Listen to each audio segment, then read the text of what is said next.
In this part two of a five-part series sponsored by Diligent on third-party management, I visit with Stephanie Font on questionnaires and due diligence. Hello, everyone. This is Tom Fox back with another episode. Today, I have with me Stephanie Font. Stephanie, first of all, welcome and thank you so much for taking the time to visit with me today. Oh, thanks for having me, Tom. It's lovely to be here. Stephanie, could you tell us what your current role is? Yes, I am the director of the Operations Optimization Group, which is a group that manages our due diligence investigations scopes and the overall report presentation.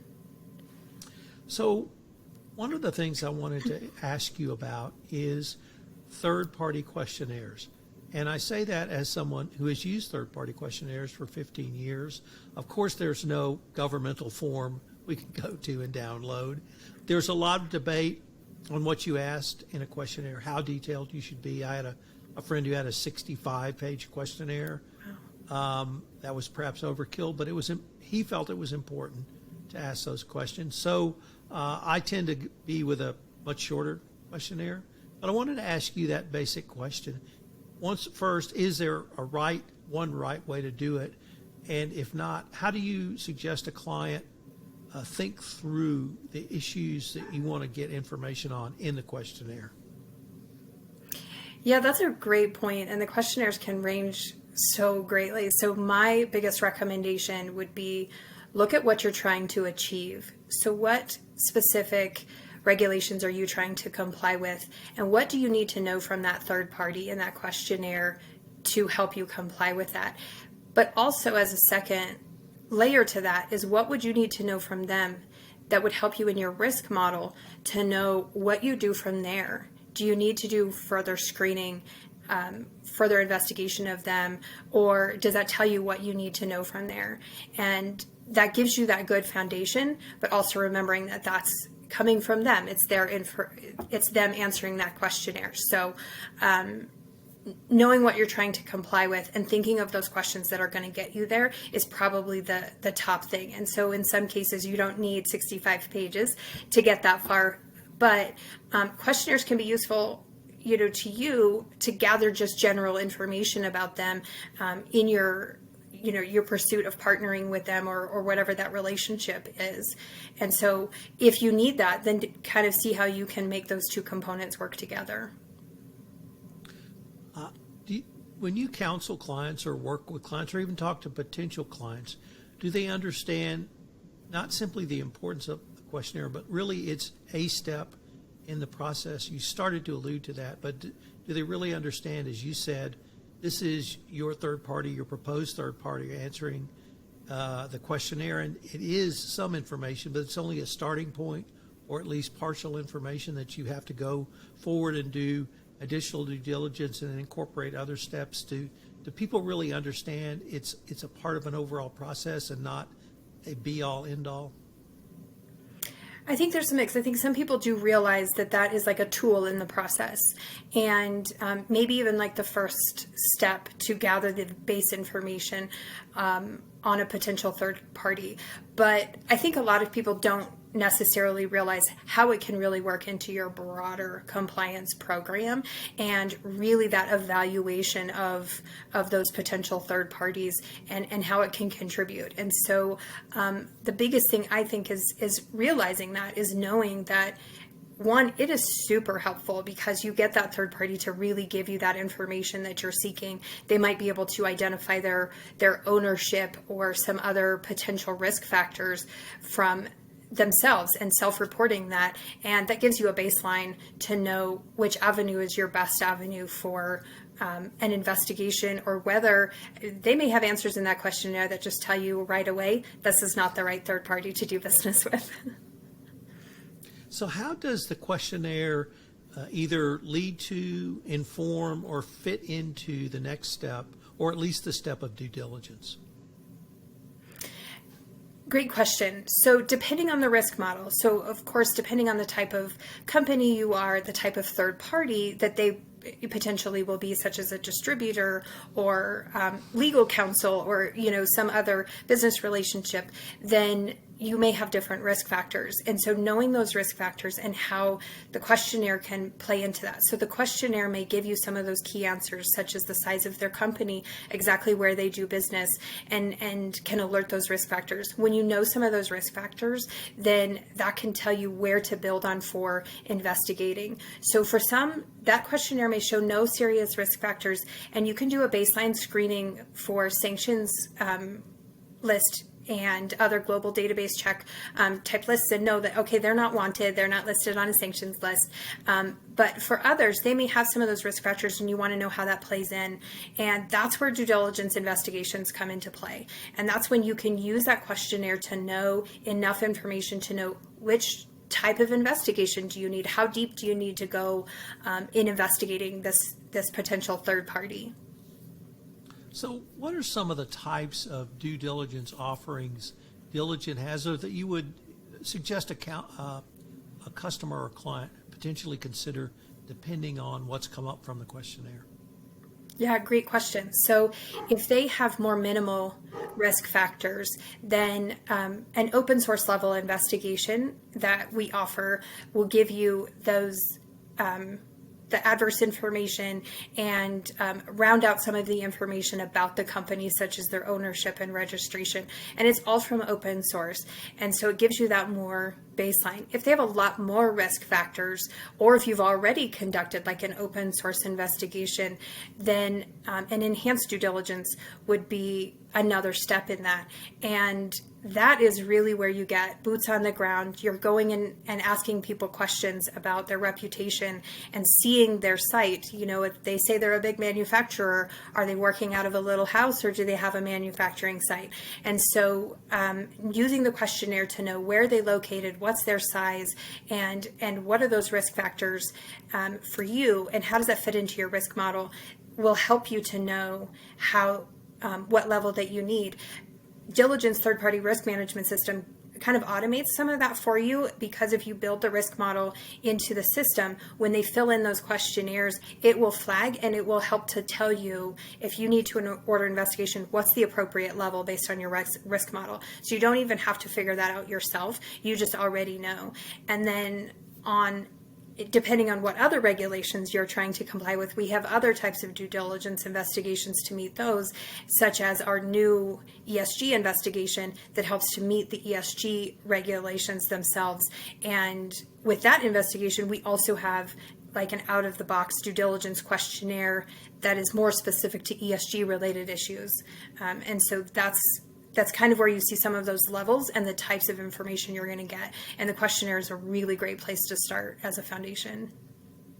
You said a couple of things I wanted to follow up on, Stephanie. When you were talking about building out a third-party questionnaire, you really emphasized a company needs to understand its risk and what it's trying to accomplish, really as a foundational part.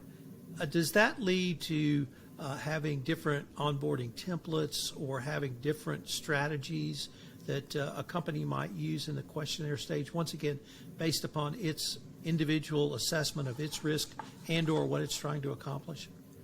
Yes. So Diligent has like an out-of-the-box questionnaire for anti-bribery, anti-corruption related regulation, and then one for ESG related.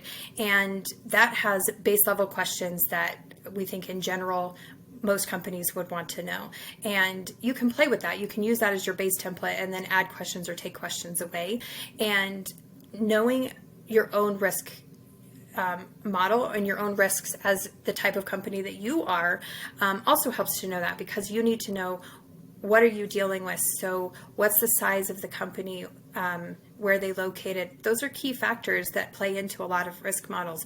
But there's also the type of relationship and things like that. And that will vary by company and your own company and where that falls into that. But that's deciding on some of those questions. It may seem like general KYC, know your customer kind of information, like, oh, how much business do you do in a year and where do you do business at? But it actually can highlight risk factors, such as if they do business in a highly sanctioned country, then that should raise some flags and should definitely warrant some additional investigation.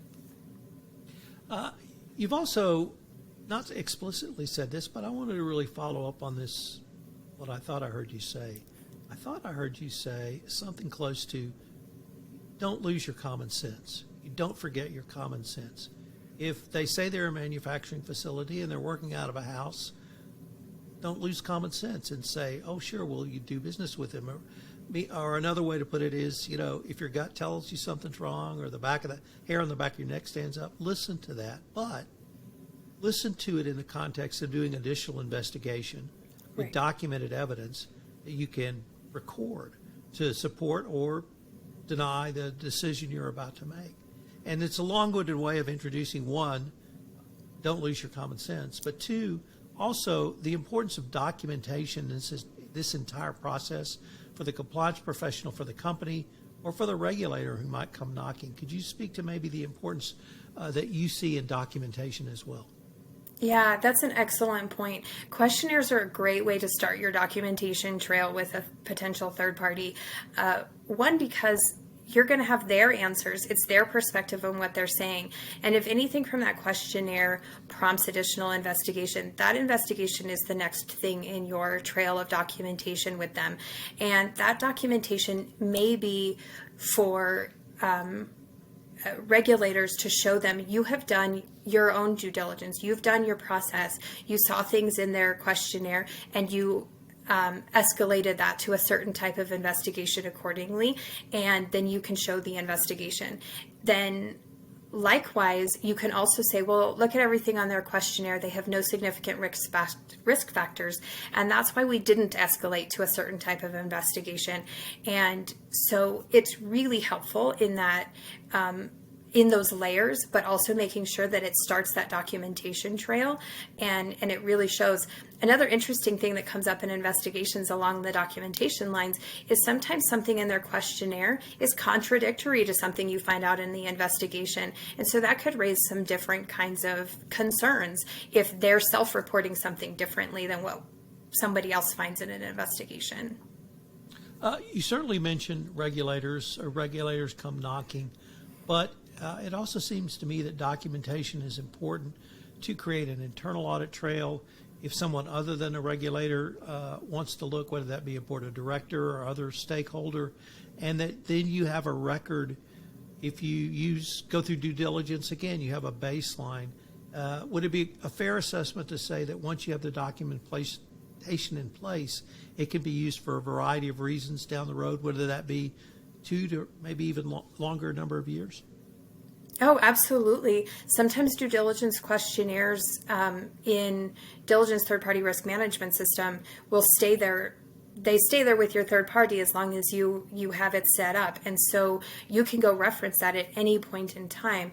And a nice thing in terms of having different people that may be involved is the people in the company that are actually engaging with these potential partners and third parties, then maybe the ones sending these questionnaires. And when you have them in a management system, such as third-party risk management, the documentation is all there. So then if legal counsel for this, within your company wants to go and check out some of these third parties, they see all of the documentation and everything is in place. And so multiple departments in the same company can be looking in and really seeing everything that's going in. They see the documentation and any investigations that may or may not have happened up until that point.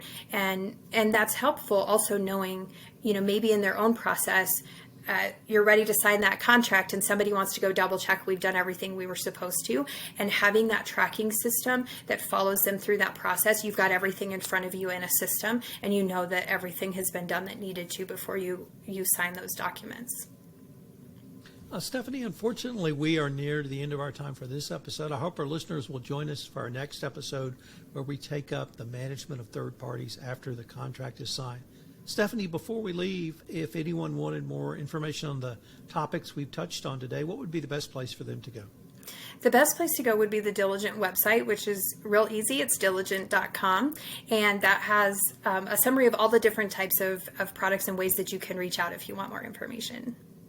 Stephanie, I wanted to thank you again for taking the time to visit with me, and I look forward to continuing this conversation. Thank you so much, Tom. Thanks for having me. This is Tom Fox again. I hope you've enjoyed this episode of Third-Party Management, a Risk-Based Approach. I hope you'll join us tomorrow when we visit with Kyrie Isi on implementation of your third-party risk management program. This special 5-part podcast series, sponsored by Diligent, has been a special production of the Compliance Podcast Network.